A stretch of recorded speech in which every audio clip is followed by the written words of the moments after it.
Buenos días nuevamente. Los invitamos, por favor, a ubicarse en sus puestos. Tenemos acá adelante todavía espacios libres que pueden ocupar.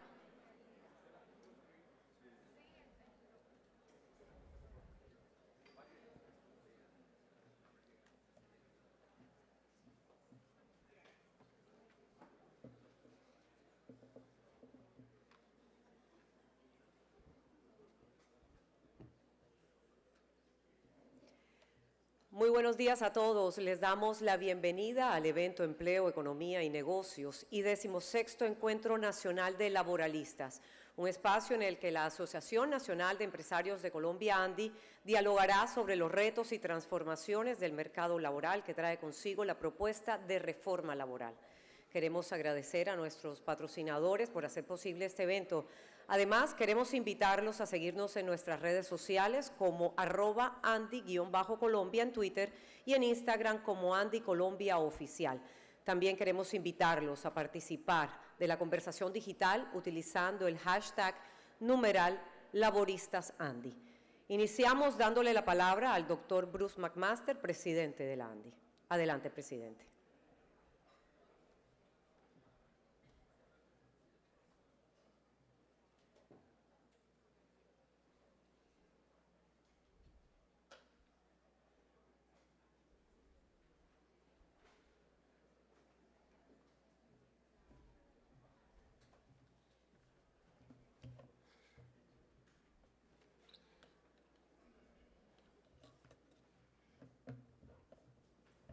María, eso está muy frío aquí. Y nos vamos a volver afónicos acá. Cierto, sí. Bueno, muchas gracias a todos por acompañarnos el día de hoy. Este encuentro se ha venido convirtiendo en uno de los escenarios más importantes para dar todas las conversaciones alrededor del mundo laboral, alrededor del mundo del trabajo, alrededor del mundo de las oportunidades, alrededor del mundo de las relaciones entre los trabajadores y los empleadores. Y claro, en este momento tenemos además una coyuntura muy especial, que es una coyuntura que nos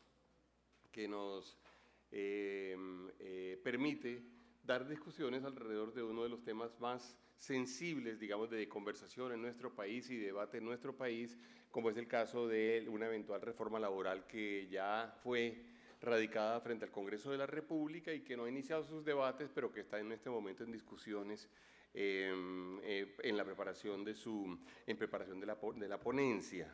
Le quiero dar un saludo muy especial a algunas de las personas que se han trasladado y que nos están acompañando y que serán parte de los panelistas que están o presentadores que están programados en la agenda, pero también personas que han venido a conversar, a oír, a debatir y que serán seguramente inclusive parte fundamental del debate que se dará durante los próximos meses en Colombia. Quiero darle un saludo especial a Ítalo Cardona. Ítalo es el director general de la OIT. Con Ítalo hemos contado y hemos tenido la oportunidad de conversar por muchos años. Él nos ha escuchado, él nos ha oído, nos ha ayudado, nos ha orientado en muchísimas de las conversaciones que eventualmente hemos dado nosotros alrededor del mundo laboral y nos ha acompañado en todos estos eventos realmente. Y prácticamente casi que todos los eventos de la ANDI, en las asambleas de la ANDI también nos acompaña, de manera que muchas gracias, doctor Ítalo, por estar con nosotros. Quiero saludar al magistrado Fernando Castillo, presidente de la Corte Suprema de Justicia. Muchas gracias por acompañarnos, presidente, y por ser parte de esta conversación. Quiero saludar al viceministro Edwin Palma. Vice, no lo había visto. ¿Está bien sentado usted al lado del presidente de la Corte? Muy bien. Con el vice hemos tenido pues la oportunidad de ser compañeros de la Comisión de Concertación de Políticas Laborales y Salariales. No siempre estamos de acuerdo, pero tenemos una buena amistad. Entonces, digamos que gracias, vice, por acompañarnos el día de hoy. Francisco Maltés, presidente de la CUT, que por aquí estaba, lo vi, más temprano tuve la oportunidad de saludarlo, pero que estará con nosotros y con quien podremos conversar. John Jairo Caicedo, presidente de la CTC, también otro compañero nuestro de la Comisión de Concertación de Políticas Laborales, que no sé si ya está en el salón, pero que seguramente va a estar entrando. Muy interesante tenemos y hemos invitado y nos han aceptado con gran alegría para nosotros varios congresistas, varios representantes y senadores, en donde quiero saludar, por lo menos sé que hasta ahora tenemos ya registrados a María Fernanda Carrascal, a Miguel Uribe, a Paloma Valencia, a Norma Hurtado, a Germán Gómez, a Mauricio Gómez, a Min y a Alfredo de Luque. Seguramente los estaremos viendo a lo largo del día y tendremos la oportunidad también de conversar con ellos. Miembros de la Junta Seccional del Atlántico que están presentes, representantes de las empresas, directivos de otras instituciones del Gobierno Nacional, a los medios de comunicación y a mis compañeros en la ANDI, pues un saludo muy especial el día de hoy. Por supuesto, para nosotros, digamos, el mundo de lo laboral es un mundo que comprende, digamos, algunas de las cosas más importantes que hace una entidad como la organización como la Asociación Nacional de Empresarios de Colombia, ANDI. Para nosotros es de la mayor importancia poder conciliar los intereses del mundo laboral con los intereses del mundo económico. Somos plenos convencidos, o estamos plenamente convencidos, de que el desarrollo de una sociedad, la capacidad que tenga la sociedad de generar riqueza, la capacidad que tenga la sociedad de generar oportunidades para su gente, la capacidad que tenga la sociedad de generar desarrollo, será una función que tendrá que obligatoriamente pasar por el mundo laboral y por el mundo empresarial. Solamente cuando uno es capaz de poder generar actividad económica, uno es capaz de generar empleo. Solo cuando uno es capaz de generar actividad económica, es capaz de generar desarrollo. No existe una sola sociedad realmente que le haya demostrado a la humanidad que sin mayor actividad productiva es capaz de producir mayor riqueza. Ninguna. No las del régimen comunista, no las del régimen socialista, no las del régimen socialista nórdico, ninguna de las de los regímenes capitalistas o semicapitalistas han podido inventarse una forma de producir riqueza y de producir desarrollo que no pase obligatoriamente por el desarrollo productivo y por la generación de mayor producción. Es más, yo me atrevo a afirmar que uno de los grandes retos y una de las grandes limitaciones que ha tenido Latinoamérica para poder generar mayor desarrollo para su población y para poder generar mejores indicadores en términos de superación de pobreza, en términos de inclusión, en términos de oportunidades o en términos de bienestar general de la población, ha sido quizá la incapacidad que hemos tenido nosotros para ser aún más dinámicos en términos de generar mayor actividad productiva. La actividad productiva debe ser, y lo es en muchas sociedades, un objetivo nacional. La actividad productiva debe ser, en todos los casos, un camino obligado para que las sociedades se pongan de acuerdo en poder producir más cosas. Les quiero decir, si uno hace un recuento, el que ustedes quieran, por cualquier tipo de países, y uno trata de analizar cuáles son los países que verdaderamente han tenido la mayor capacidad de producir desarrollo durante los últimos 30, 50, 100 o 1000 años, usted obligatoriamente tiene que hacer un análisis de las capacidades que han tenido esas sociedades para producir y para aumentar el desarrollo de su producción.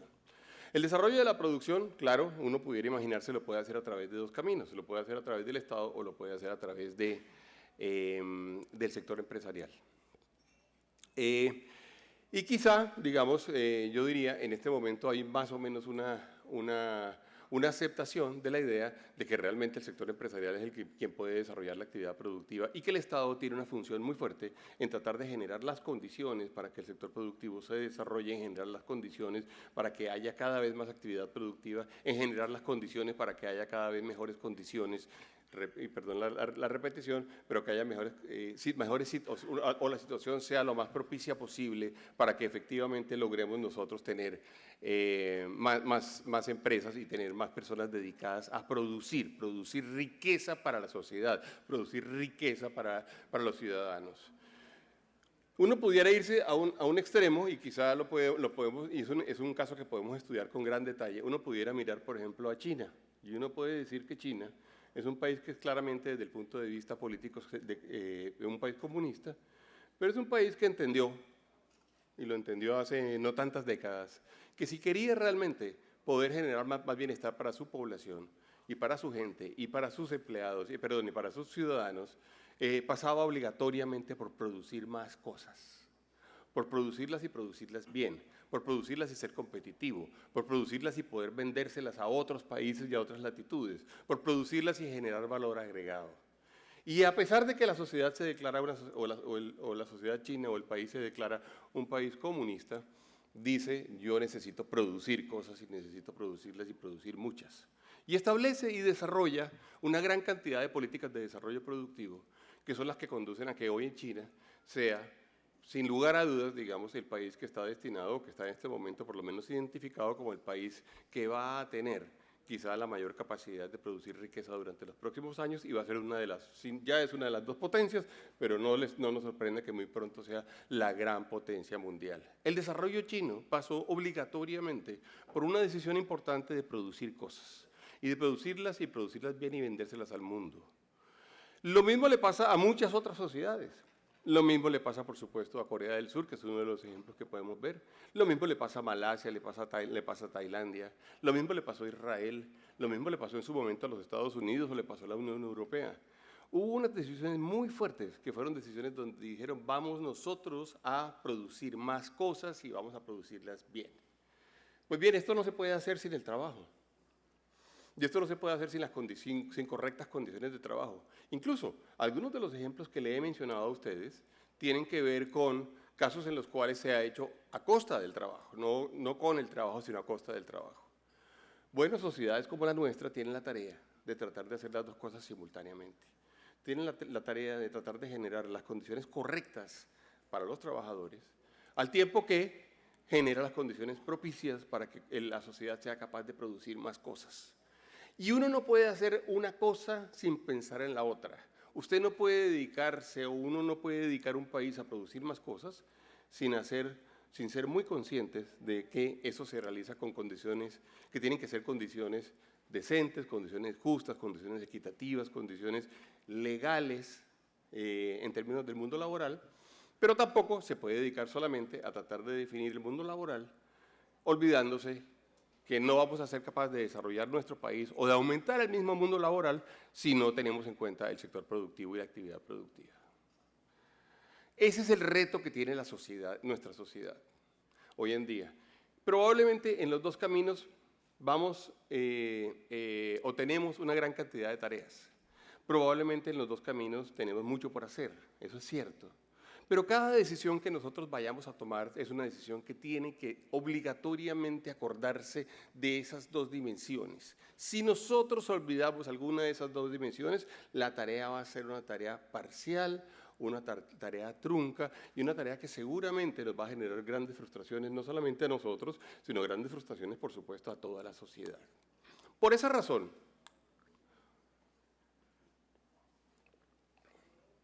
cuando se anuncia o cuando se nos plantea la posibilidad de que haya una reforma laboral en Colombia, nosotros no tenemos la menor duda de dedicarnos a trabajar en ella profunda y yo diría juiciosamente o disciplinadamente, pensando siempre que hay una oportunidad en Colombia para hacer las cosas bien.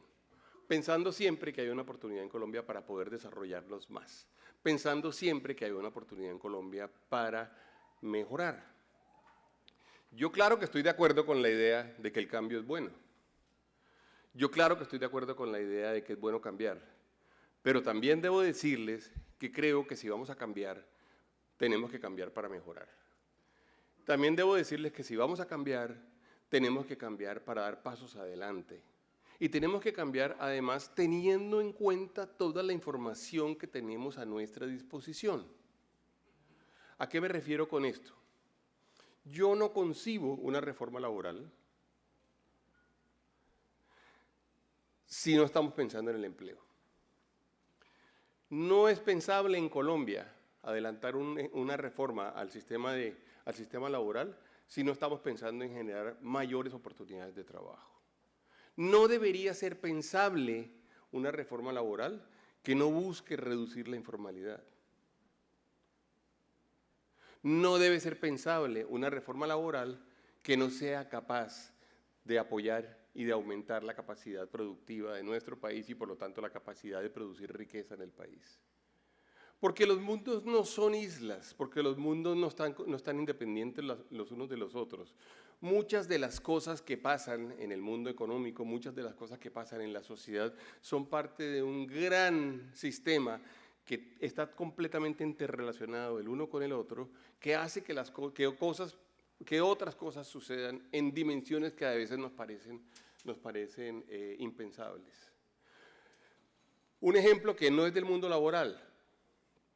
Si uno no tiene en un momento dado, por ejemplo, suficiente confianza como para que la tasa de cambio de un país se encuentre en niveles correctos, la tasa de cambio eventualmente sube, los productos importados eventualmente se vuelven más costosos en nuestra moneda y probablemente vamos a terminar teniendo una mayor inflación. Algo que nacía de la construcción de confianza alrededor de un país se termina convirtiendo en inflación para las familias colombianas. Porque así es la sociedad y así es la economía, porque eventualmente somos una gran cantidad de vasos comunicantes. Por eso también es tan difícil de entender, por supuesto. Y por eso es tan difícil también entre comillas, de lograr los objetivos que eventualmente queremos lograr desde el punto de vista macroeconómico, desde el punto de vista social. Lo mismo pasa con el mundo laboral. El mundo laboral no está para nada incomunicado, por ejemplo, del mundo social, o del mundo de superación de pobreza, o del mundo de la equidad, o del mundo productivo, o del mundo de creación de riqueza, o del mundo de generación de oportunidades, o del mundo del desarrollo. No, es uno de sus componentes y por lo tanto proponemos que cualquier ejercicio que se haga sea un ejercicio que tenga profundamente en cuenta el hecho de que tiene unas consecuencias, unas consecuencias sobre variables muy determinadas y que tiene consecuencias sobre la capacidad que tengamos nosotros de imaginarnos una sociedad mejor. Siempre rechazando la precarización, siempre rechazando las posibilidades de que haya abuso en el mundo laboral o sobre los trabajadores, siempre rechazando que exista eventualmente actos ilegales o actos que vayan en contra de la Constitución o de las normas laborales, que pasa obligatoriamente por pensar inmediatamente en el mundo de la informalidad, porque el mundo de la informalidad no deja de ser ese mundo en el cual los trabajadores realmente no tienen prácticamente ningún derecho.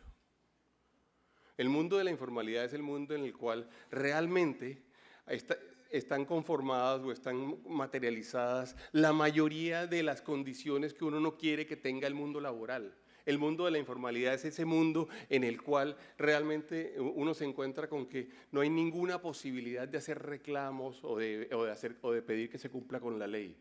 El mundo de la informalidad es el mundo de la ilegalidad, realmente en términos laborales. Y eso no se nos puede olvidar.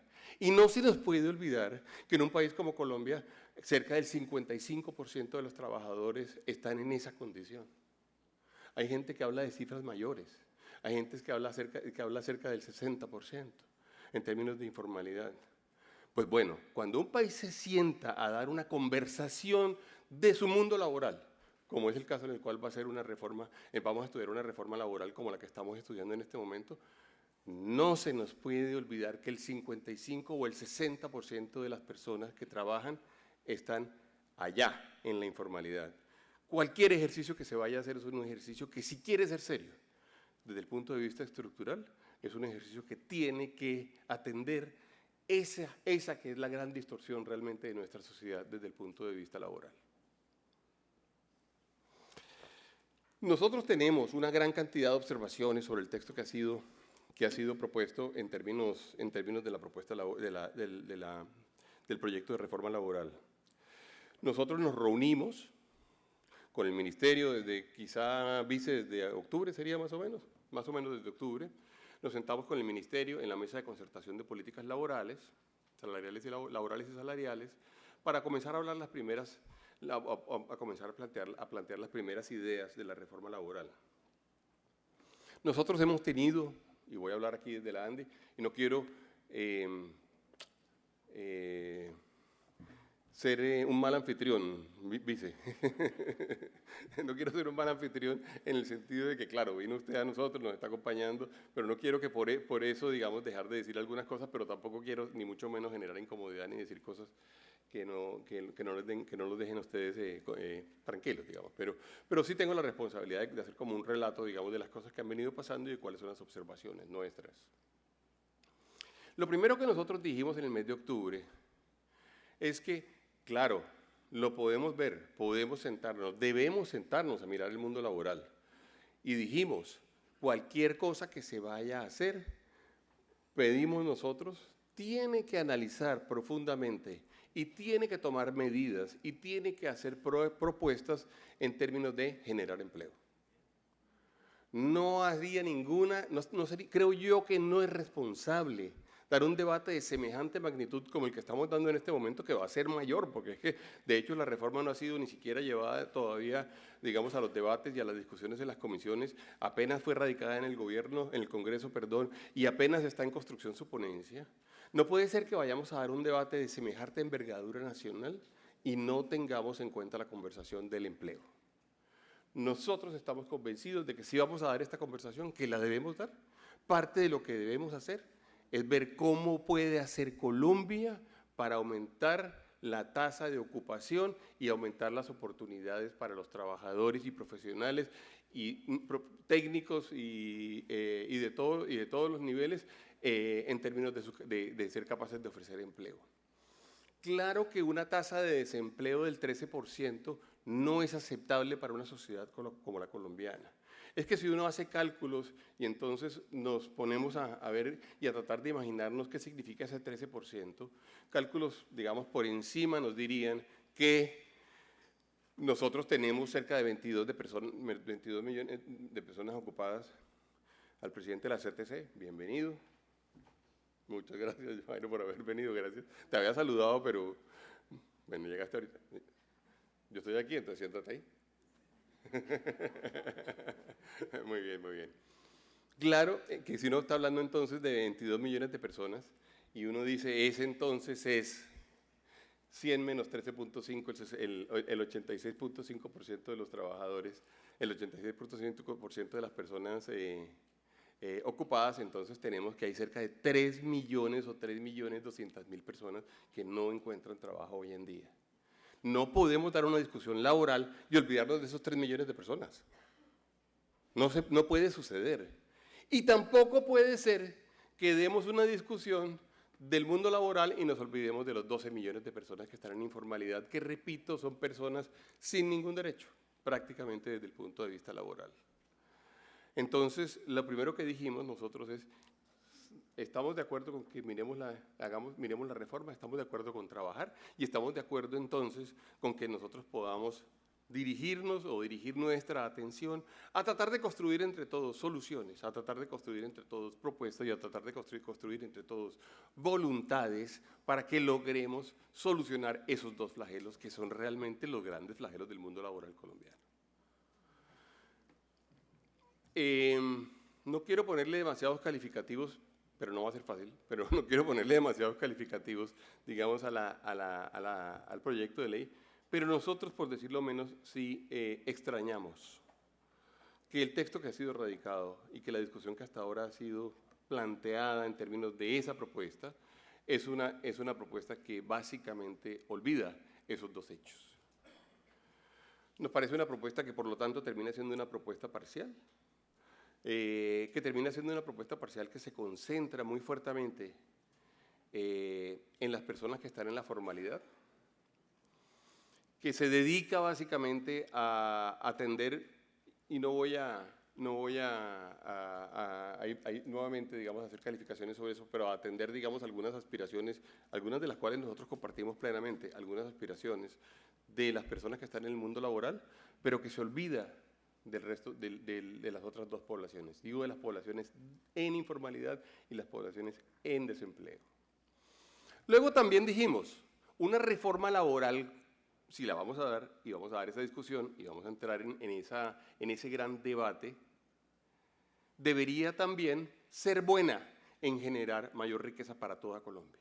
y debería ser buena en generar mayor producto para el país, y debería ser buena en generar mayor riqueza, y debería ser buena en ayudarnos a caminar la senda del desarrollo, porque como veíamos y decíamos, realmente todo está suficientemente interconectado como para decir que esto es una de las piedras angulares del desarrollo de una sociedad. Debo decir que siento que la reforma no es buena en eso. No es buena porque lo ignora, no porque, ni siquiera, para serles francos, en términos de esto en particular, ni siquiera porque diga nada especial sobre el tema, es una reforma que no se dedica a ese tema. Entonces, nuevamente digo yo, si vamos a dar esa discusión, ¿cómo vamos nosotros a olvidarnos de esos tres temas tan importantes? Con un riesgo importante, con un riesgo grande, y es el riesgo de que si ignoramos esas tres dimensiones de los impactos que eventualmente tiene el mundo laboral, podemos terminar generando impactos indirectos sobre algunas de esas dimensiones. ¿A qué me refiero? Si uno no hace las cosas suficientemente bien, uno puede terminar produciendo desempleo. Si uno no hace las cosas suficientemente bien, puede terminar aumentando la informalidad. Si uno no hace las cosas suficientemente bien, uno puede terminar afectando el producto de la nación y la capacidad de esta nación de ser competitiva y de producirle muchas cosas a la gente para que podamos producir oportunidades. Entonces la reforma laboral no es solamente laboral, la reforma laboral probablemente es una de las principales herramientas a disposición de un Estado o de un país para poder mejorar las condiciones de muchas cosas y para poder generarlas en muchísimas dimensiones. Y tenemos que aprovechar esa oportunidad. Y si vamos a entrar en esta conversación, como estamos entrando en este momento, y estamos dando el paso adelante para decir, como sociedad, qué es lo que queremos ver, como sociedad, qué es lo que aspiramos, como sociedad, qué es lo que soñamos, aprovechemos entonces para que la reforma, para que ese instrumento, este debate, esa discusión, que son costosos, porque dar los debates en una nación como la nuestra no es fácil. En una nación polarizada, en una nación donde además somos tan agresivos los unos con los otros, en una nación en donde todos estigmatizamos a quien no piensa como nosotros o a quien eventualmente pueda decir cosas que nos terminen favoreciendo menos o desfavoreciendo, evidentemente hace que los debates terminen siendo muy costosos. Si vamos a entrar en un debate de esa naturaleza, aprovechémoslo, hagámoslo bien hecho y tomemos la decisión correcta. Y tomemos decisiones que terminen ayudando a todo el país. Claro que sí, ese sería el sueño que yo inclusive invitaría a todos a compartir. De hecho, no sé si algunos de ustedes tuvieron la oportunidad de ver el discurso que yo daba, digamos, en la clausura del Congreso de la ANDE y del SEC el año pasado. Yo decía, uno de los grandes retos que tiene Colombia en este momento es poder hacer las grandes reformas que sabemos desde hace 20 o 30 años que hay que realizar y que como sociedad no hemos sido capaces de tramitar. Si algo no ha sabido hacer Colombia es tramitar los debates correspondientes a las reformas que hay que realizar. Todos los debates y todos los trámites que se realizan en Colombia terminan siendo o se terminan hundiendo, o se terminan archivando, o no se terminan dando, o cuando se dan nos enfrentan tremendamente los unos con los otros. Esta sociedad, si algo tiene que aprender, es a poder dar algunas de las mejores y más profundas discusiones para lograr dar pasos adelante. Si no vamos a hacer eso, vamos a seguir viviendo como en la navegación por instrumentos en donde no pasa nada, digamos, muy interesante y donde no damos pasos en camino del desarrollo. Con esto dicho, yo les diría que yo quería dejar ese mensaje general porque creo que en ese tono es que los invito a que llevemos a cabo las discusiones de este par de días. Pensando en esa oportunidad, sabiendo que, claro, hay una propuesta ahí, que es la propuesta del gobierno, que el gobierno mismo puede modificar, por supuesto, si de alguna forma está de acuerdo con algunos de los planteamientos que nosotros hacemos, pero que si no, el Congreso de la República también puede, sin duda alguna, modificar y los debates podrán ser dados en ese sentido. Es decir, la discusión está arrancando. Yo diría, es mucho más fácil si estamos todos de acuerdo, trabajadores, gobierno y representantes de los empleadores, estamos de acuerdo en que nosotros podamos dar discusiones que nos conduzcan realmente a poder dar pasos hacia adelante y a poder atender esas múltiples y distintas dimensiones que para nosotros son tan importantes. Si logramos eso, este foro va a ser valiosísimo. En todo caso, pues no soy tan ambicioso ni tan iluso, pero sí creo que por lo menos podemos decir un par de cosas que terminen siendo parte de la conversación y parte del debate. En este orden de ideas yo diría que Sobre la reforma misma, hay ciertas cosas que yo estoy seguro que muchas personas no me perdonarían si no las menciono.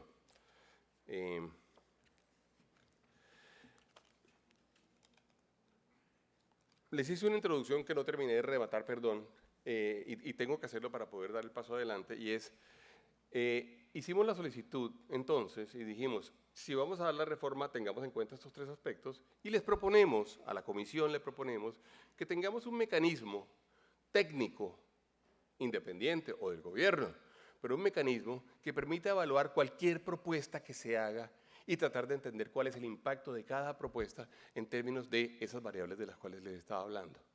Que sepamos el artículo 51, qué efecto pudiera tener eventualmente en términos de empleo, qué efecto pudiera tener,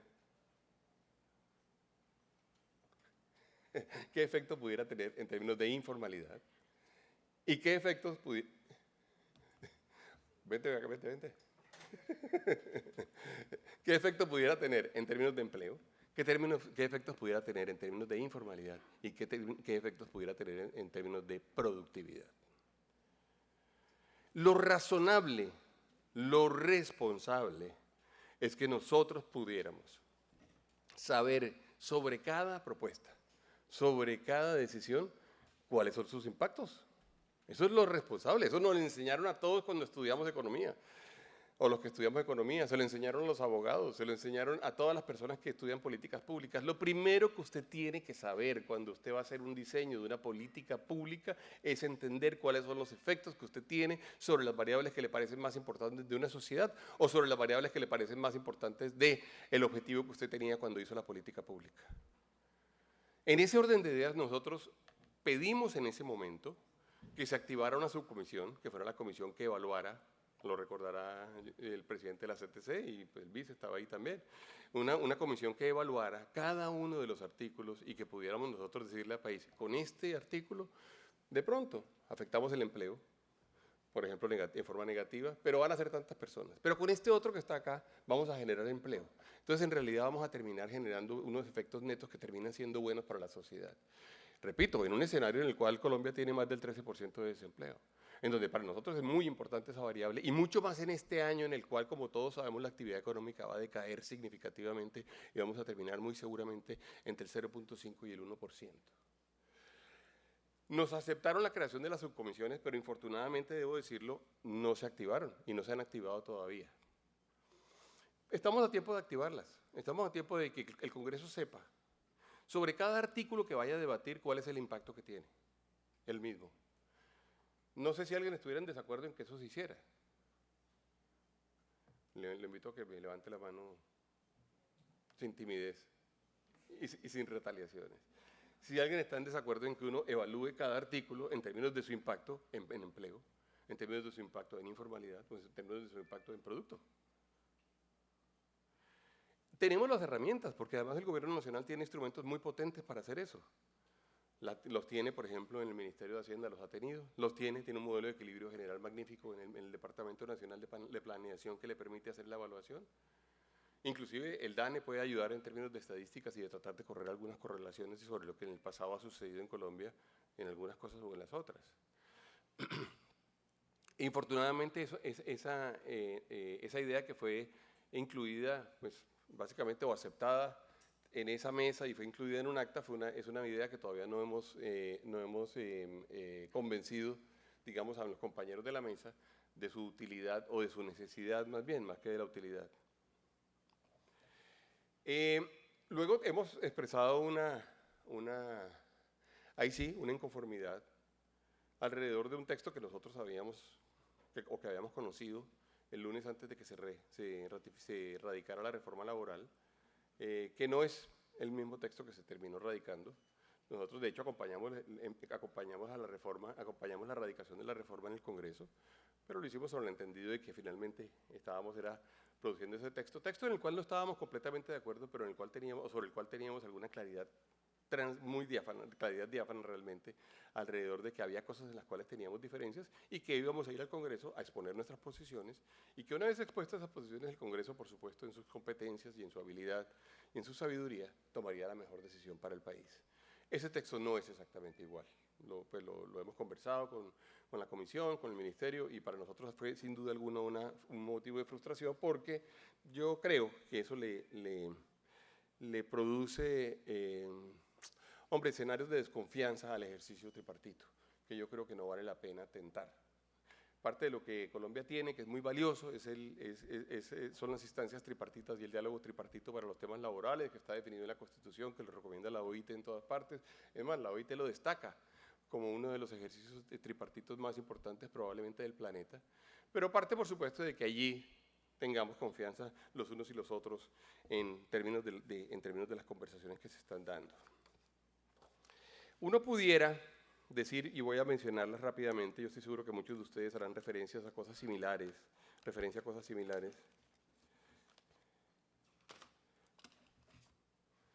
Se me perdió un documento. Aquí lo tengo.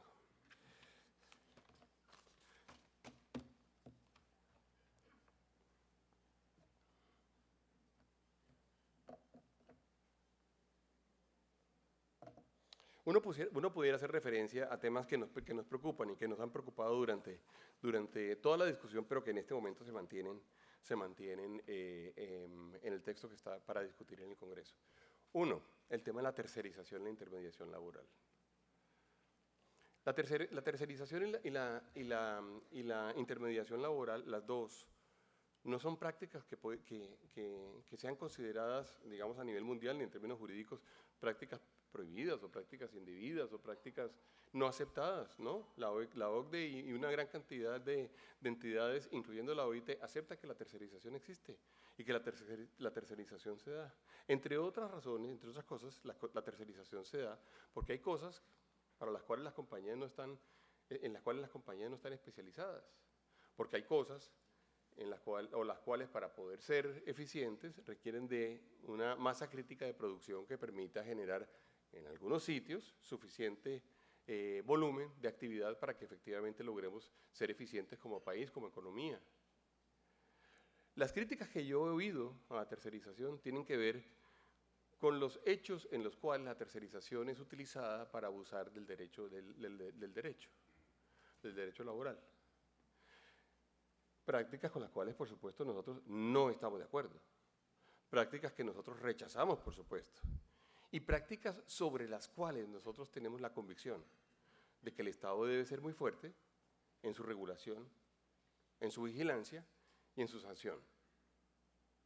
Y nosotros hacemos un énfasis muy grande en que si Colombia tiene debilidades en esas tres funciones, regulación, vigilancia y sanción, supervisión y sanción, pues la tarea es fortalecernos en ello. La tarea no es prohibir las actividades.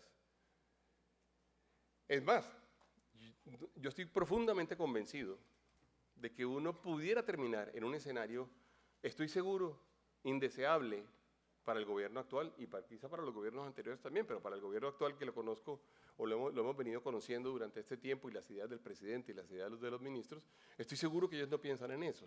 Por ejemplo, a nosotros nos preocupa profundamente el tejido de las micro y las pymes y los emprendimientos. Las micro, los emprendimientos y las pymes, en una muy buena parte viven de poder venderle a las compañías de mediano tamaño o a las compañías de gran tamaño. Claro que sí. Los encadenamientos productivos son una de las mejores formas de generar desarrollo de una sociedad. Todos queremos que haya más encadenamientos productivos. Ahora bien, si uno le termina diciendo a un emprendimiento que para poder venderle a la mayor empresa petrolera del país un producto o un servicio, tiene que ofrecerle las mismas condiciones laborales que ofrece esa empresa. Estoy hablando y como ejemplo que no tiene nada que ver con Ecopetrol, digo, si uno para poder venderle a Ecopetrol tiene que tener las mismas condiciones laborales que tiene en Ecopetrol, si uno es un emprendimiento que desarrolló una plataforma digital, si uno es un emprendimiento que desarrolló un producto especial, si uno es un emprendimiento que está desarrollando un encadenamiento que no se producía en Colombia porque logramos producir una materia prima, y le dicen que para poder venderle ese producto a Ecopetrol tiene que ofrecer las mismas condiciones que Ecopetrol, uno está matando el emprendimiento inmediatamente. No va a haber un solo emprendimiento que pueda desde el principio, o una pyme con 15 empleados, o una empresa mediana con 50 empleados, que pueda ofrecer las mismas condiciones laborales que Ecopetrol. Claro que no. Ojalá llegáramos en un momento en el cual todas las empresas en Colombia pudieran tener las mismas capacidades de poder hacer el reconocimiento y la remuneración y ofrecer las condiciones que ofrece Ecopetrol al resto bueno, esto lo conoce, estoy hablando de Ecopetrol y se me había olvidado, viceministro, que usted había sido el presidente de la USO, pero usted sabe de las condiciones que eventualmente existen en Ecopetrol. No lo escogí por molestarlo. Pero si para un emprendimiento existe esa condición, claramente el emprendimiento nunca va a nacer. Pero ojo, puede que no sea un emprendimiento, puede ser una pyme de 30 años o de 50 años, porque de esas hay muchísimas. Y le dicen, señor, si usted no, o señora, si usted le estaba vendiendo, perdón, si usted le estaba vendiendo Ecopetrol, pues procure que sus condiciones laborales sean las mismas que tiene Ecopetrol, porque de lo contrario no va a poder volver a venderle. Esa empresa en particular no va a poder volver a hacer esa venta. Eso nos tiene preocupados. Ahora bien, muchos de los países, por ejemplo, de la OCDE, no rechazan y no prohíben la tercerización. Es más, muchos países de la OCDE hacen tercerización incluso internacional. Ha sido una tercerización bastante más sofisticada, que es la de mandar a hacer algunas cosas a otros países en las cuales eventualmente las condiciones de producción pueden ser mejores, por calidad, por costo, por economías de escala. De manera que a nosotros nos parece que no es razonable que uno eventualmente le termine generando semejante carga a las empresas pequeñas, que son las que ofrecen la tercerización en Colombia, al momento de poder venderle productos a las empresas medianas y grandes. Es más, creemos, o yo creo, que se genera un riesgo gigantesco, que estoy seguro no está en la mente de quienes pensaron la reforma. Podemos estar generando un incentivo muy fuerte para que uno lo que haga es básicamente propiciar la verticalización y generar solamente los grandes conglomerados. Es decir, podemos terminar teniendo solamente grandes empresas. Grandes empresas que tienen su propio servicio de transporte, su propio servicio de vigilancia o de seguridad, su propio servicio de contabilidad, su propio servicio de abogados, su propio servicio de aseo, cosas que uno pudiera y debe poder contratarle a la gente. Veo el mundo de los asesores y de las personas que prestan servicios profesionales en peligro, lo veo muy en peligro. Veo el mundo de las pymes en peligro, veo el mundo de las empresas medianas en peligro y veo sí el incentivo muy grande a que las empresas grandes tengan que hacer todo lo que necesitan. En el extremo puede ser que uno ni siquiera pueda comprarle materia prima a un campesino. Usted necesita una materia prima, pues le toca producir su materia prima porque el señor campesino en sus condiciones no le está ofreciendo las mismas condiciones que le ofrece el señor grande que produce alimentos. Lo quiero decir así y muchas veces hay que ejemplificar, digamos, lo que son en realidad normas, leyes, artículos y demás, porque es cuando nos damos cuenta de eso que decía hace un rato, tenemos que entender las consecuencias de las decisiones que tomamos.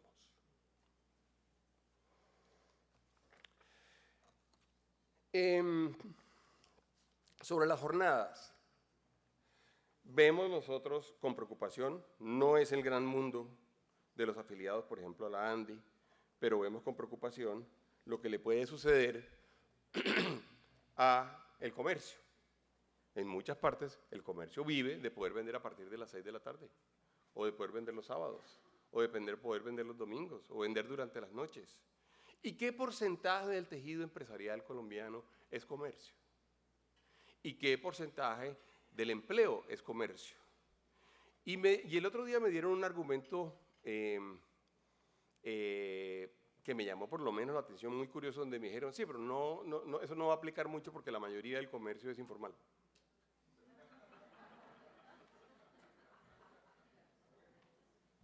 Entonces decía, pero entonces ¿de qué estamos hablando? Estamos hablando entonces de que efectivamente nos estamos olvidando de la informalidad, de que en la informalidad puede pasar de todo, de que allá es el mundo de la ilegalidad en el mundo laboral y de que no nos importa lo que suceda allá. Pero los que son formales, a eso sí, a ese grupo pequeño, le vamos eventualmente a poner normas muy estrictas que tienen que ser cumplidas.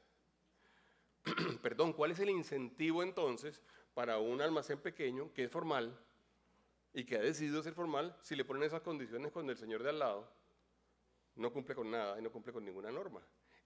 Y no estoy diciendo que nos vayamos al mundo de no cumplir ninguna norma. Lo que nos estoy diciendo, no cometamos errores que nos terminen conduciendo a que en forma equivocada, y estoy seguro no es la intención de quien pensó la idea, terminemos nosotros generando mayor informalidad o incentivos a la informalidad. Entre otras cosas, yo he tenido la oportunidad, y lo he hablado con el presidente, tenemos que tener mucho cuidado en que esa idea de la economía popular no se convierta en un incentivo para que efectivamente en Colombia se produzca más informalidad en todo sentido. O sea, no puede ser ni podrá ser mejor ser parte de la economía popular que ser parte de la economía formal. El día que eso suceda, estamos haciendo lo incorrecto. Y lo digo no solamente desde el mundo laboral, desde el punto de vista laboral, lo digo también desde el punto de vista de las normas, por ejemplo, en términos de salubridad, de las normas en términos de licencias, de las normas en términos de operación o de reportes a las autoridades, las normas en términos tributarios. Eso no nos puede pasar. Y no quiero, digamos, discutir, no voy a discutir demasiado por eso. Digamos, no voy a dar demasiados detalles en ese momento. Sí voy a discutir mucho por eso, no en este momento.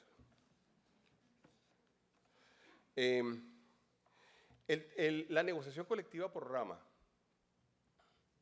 A mí me parece, el doctor Palma, y usted ha sido pues, activo en ello y lo conoce bien, a mí me parece que, por ejemplo, el ejemplo del sector petrolero puede ser es un ejemplo bueno. En algunos casos se ha presentado, digamos, un ejemplo, ejemplos buenos, y entre otras cosas, de hecho, la OIT lo ha recomendado en algunos lugares para algunos sectores, pero esto no puede ser una norma que se aplique a todos los sectores.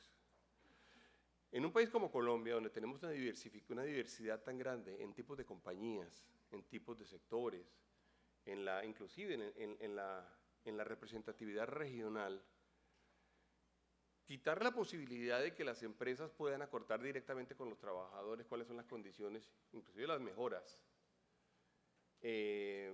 pues no suena demasiado, inclusive demasiado democrático, en el sentido de que todos terminemos dependiendo de lo que eventualmente terminen negociando, digamos, o se termine negociando alrededor de grandes organizaciones, quizá muy alejadas en términos de territorio, en términos de entendimiento específico de cada compañía, en donde nosotros terminemos teniendo la obligación, digamos, de cumplir esas normas, y los sindicatos, incluso los sindicatos locales, pierdan toda importancia.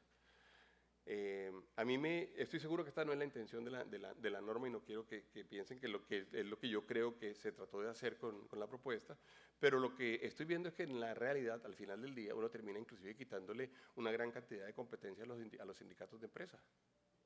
El día que uno termine diciéndole al sindicato de empresa, no importa mucho lo que ustedes digan, en realidad lo que va a ser importante es la negociación por rama, pues quizá uno, sin darse cuenta, está produciendo un efecto contrario, que es el efecto de quitarle importancia al sindicato de empresa.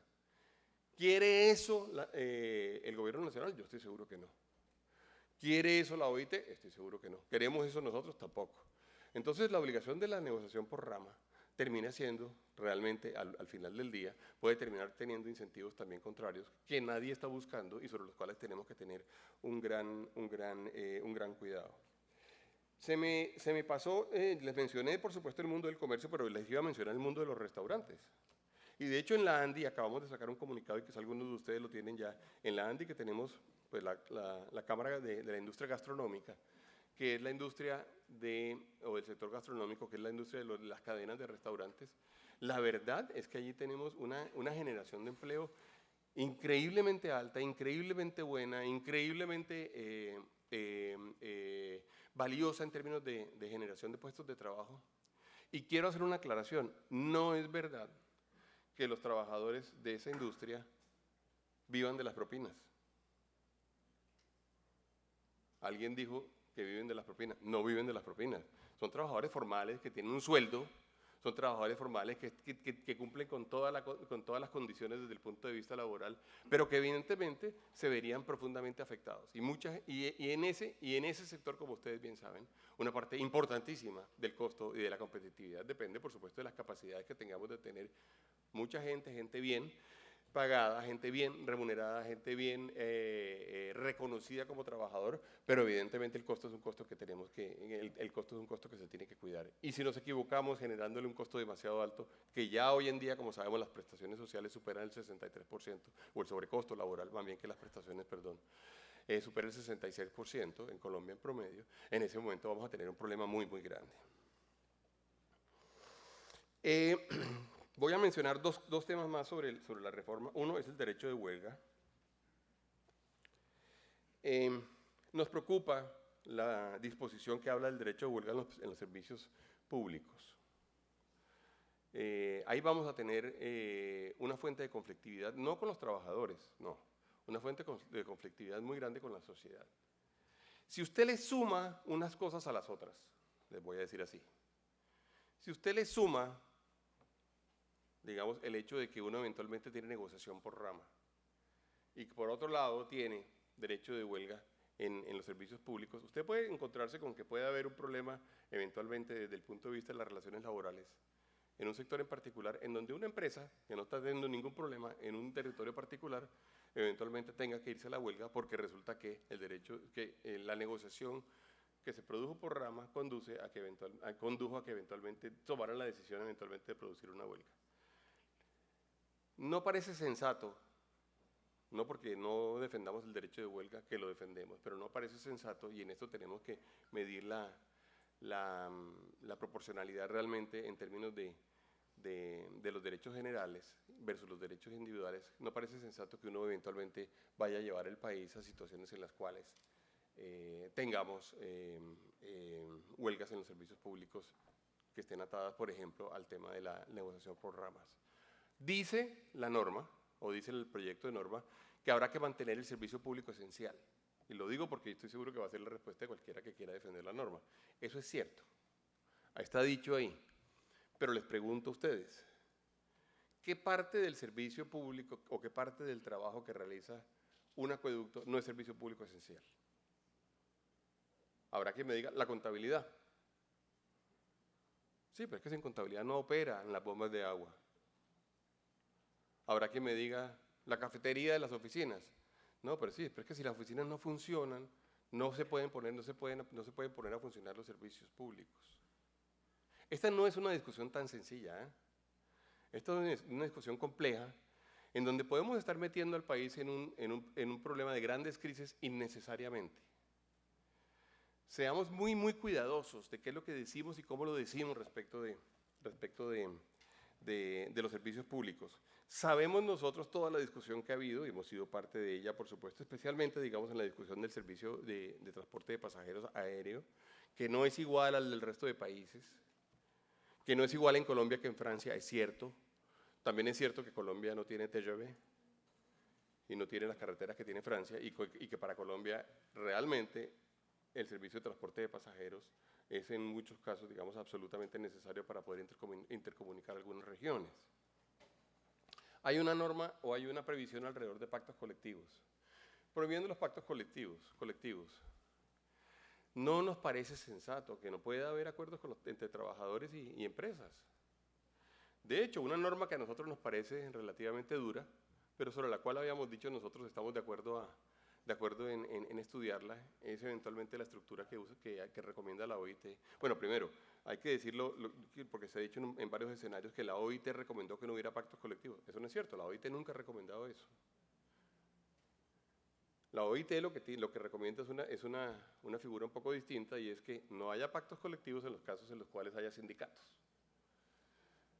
Que bueno, lo entendemos, porque entre otras cosas nosotros tenemos que defender la actividad sindical. Y creo que inclusive nosotros como empleadores tenemos que hacerlo. Y tenemos nosotros que poder decirle a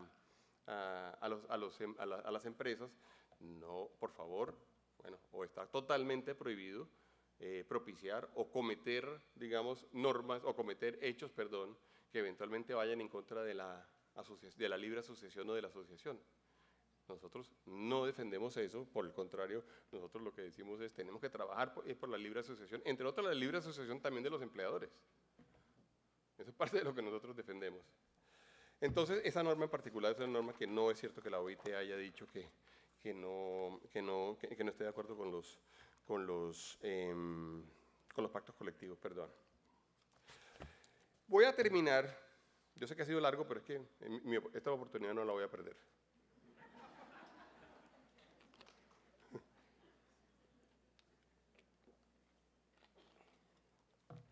Voy a terminar con un recuento que hemos hecho de, perdón, un recuento que hemos hecho de algunas afirmaciones que se hacen usualmente en la conversación o en la discusión laboral que nosotros creemos que no son correctamente utilizadas, digo las afirmaciones. Hombre, es muy fácil decir en la discusión que es que el capitalismo vive de explotar a los trabajadores. Una frase, por ejemplo. O sería muy fácil decir, es que lo que ustedes quieren es la precarización laboral. O sería muy fácil decir, ustedes toda la vida lo único que han hecho es explotar a los trabajadores.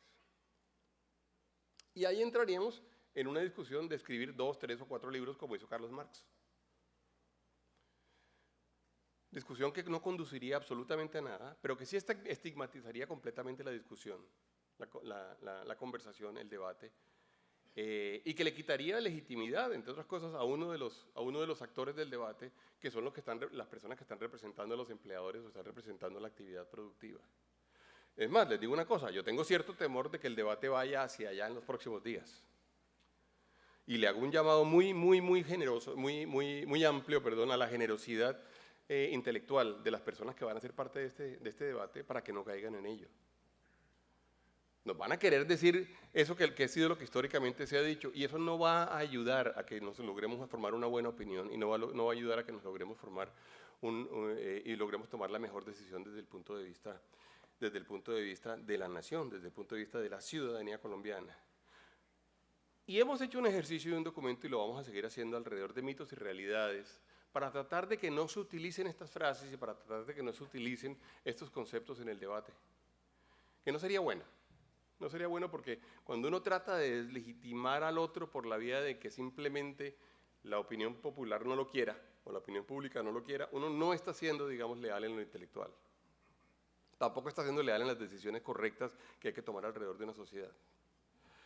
Pero, por ejemplo, decir que la reforma no genera ni destruye empleos y que el empleo y la formalización deben ser objetos de políticas públicas distintas, por ejemplo, como la política de industrialización, que nada tienen que ver con la regulación del trabajo, no es totalmente cierto.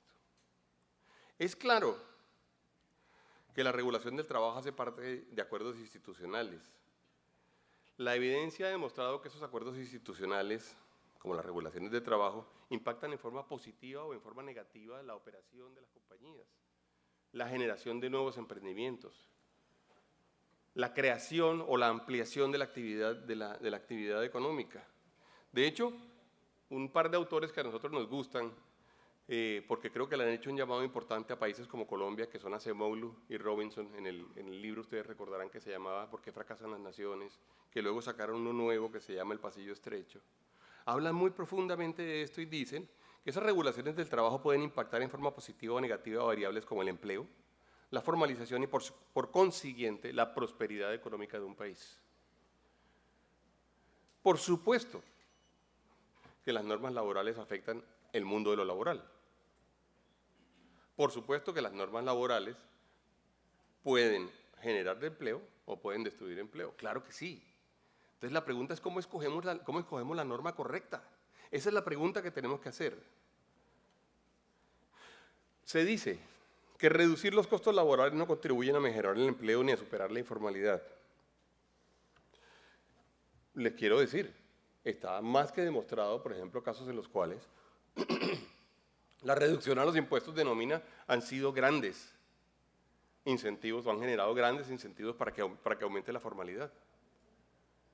Esto ha sucedido en muchísimas ocasiones y en Colombia ha sucedido. como sucedió, por ejemplo, cuando hubo la reducción alrededor de, recordarán ustedes, de las tasas parafiscales. En el año 2012 se estima que se crearon entre 200.000 y 600.000 empleos formales, de acuerdo con un estudio que hicieron Morales y Medida en el 2017, y la informalidad cayó cerca de 2 puntos cuando se redujeron los impuestos a la nómina. Decir, por ejemplo, que la informalidad se debe principalmente a que los empleadores no cumplen con la ley y no generan trabajo en condiciones decentes, no es correcto. El mundo de los empleadores formales tiene empleos formales, no tiene empleos informales. Y en general cualquier estudio que uno haga, cualquier recuento, cualquier verificación empírica, verificación real demuestra que la informalidad no está en los empleadores formales. La informalidad está en ese otro mundo que tiene sus razones para estar allá y que hay que quitárselas. Tenemos que quitarle las razones y tenemos que quitarle los incentivos a las empresas y a los empleadores que están en el mundo de la informalidad para que efectivamente vengan a la formalidad, para que nos acompañen a jalar esta carreta a todos. ¿La carreta de qué? La carreta de las cotizaciones, por ejemplo, a pensiones. Toda la discusión que estamos dando en pensiones hoy en día pasa en forma muy importante por el hecho de que hay una gran cantidad de gente por la cual sus empleadores nunca han cotizado para el sistema de pensiones.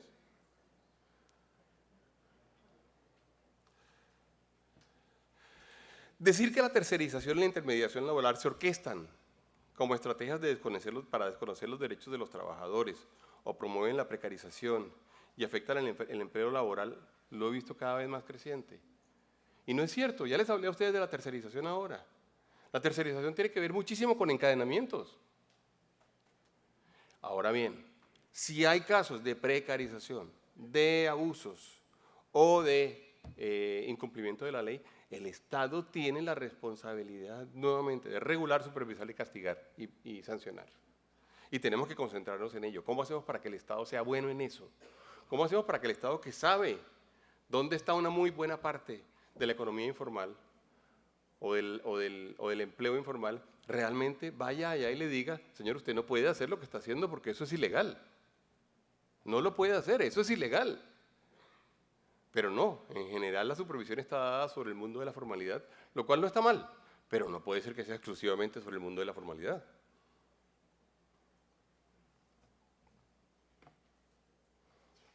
Decir que los trabajos a términos fijos son una forma de precarización o son una forma de abuso del derecho, pues tampoco está bien. Hay trabajos a términos fijos muchísimos que tienen que ver con porque efectivamente esa función, ese trabajo, esa labor es a término fijo.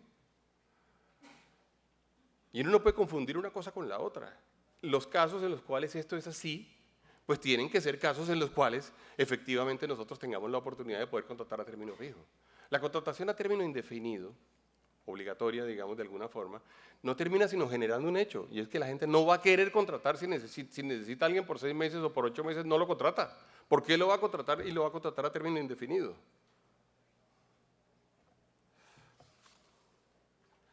Decir que, aquí voy a hablar, y sé que voy a decir cosas que a quien no quiero incomodar ahora es a Ítalo.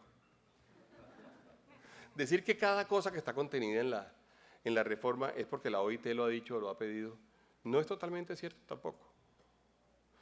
Nosotros somos parte de la OIT, ustedes saben. Nosotros hemos sido parte del Consejo de Administración Mundial de la OIT por muchos años, por varios años. Y el Comité Sindical y Defensa Sindical de la OIT también. Y hay muchas cosas que la OIT dice, hay muchas cosas que la OIT recomienda, hay muchas cosas que la OIT expresa, y hay muchas cosas que ha dicho la OIT y que se han vuelto además norma en Colombia porque nosotros adoptamos los convenios. Pero utilizar siempre a la OIT como el argumento, o a otras entidades como el Fondo Monetario o como la OCDE, eventualmente para decir que se han respaldado los TEC, que la propuesta fue completamente consultada y que la OIT la avala 100%, no te voy a poner a decir nada, pero yo me atrevo a decir que no, yo digo. No le pregunten a Ítalo eso, por favor.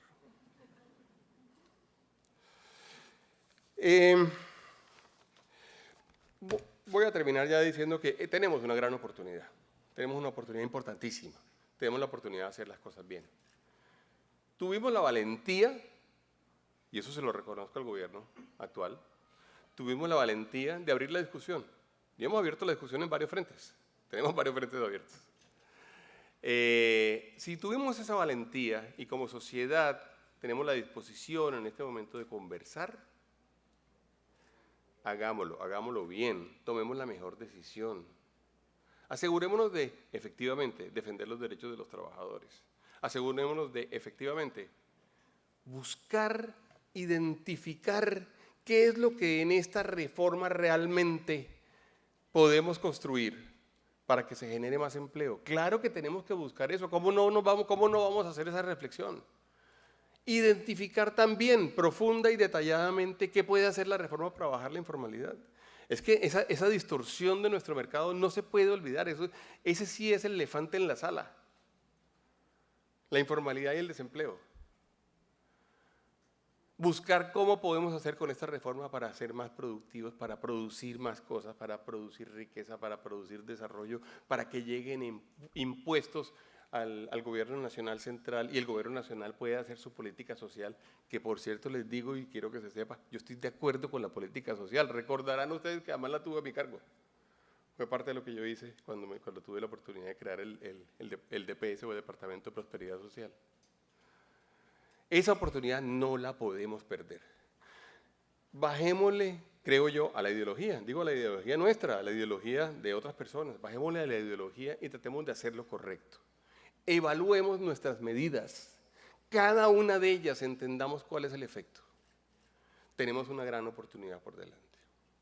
Yo no quiero terminar esta intervención sin enviarle un saludo muy especial a Alberto Echavarría. Sí. Que como ustedes saben, ha sido nuestro guía en el tema laboral durante tanto tiempo y que en este momento ha venido pasando una época muy difícil y que no nos ha estado acompañando durante estos días, de manera que un saludo muy especial y un homenaje a Alberto desde acá. Muchas gracias a todos ustedes.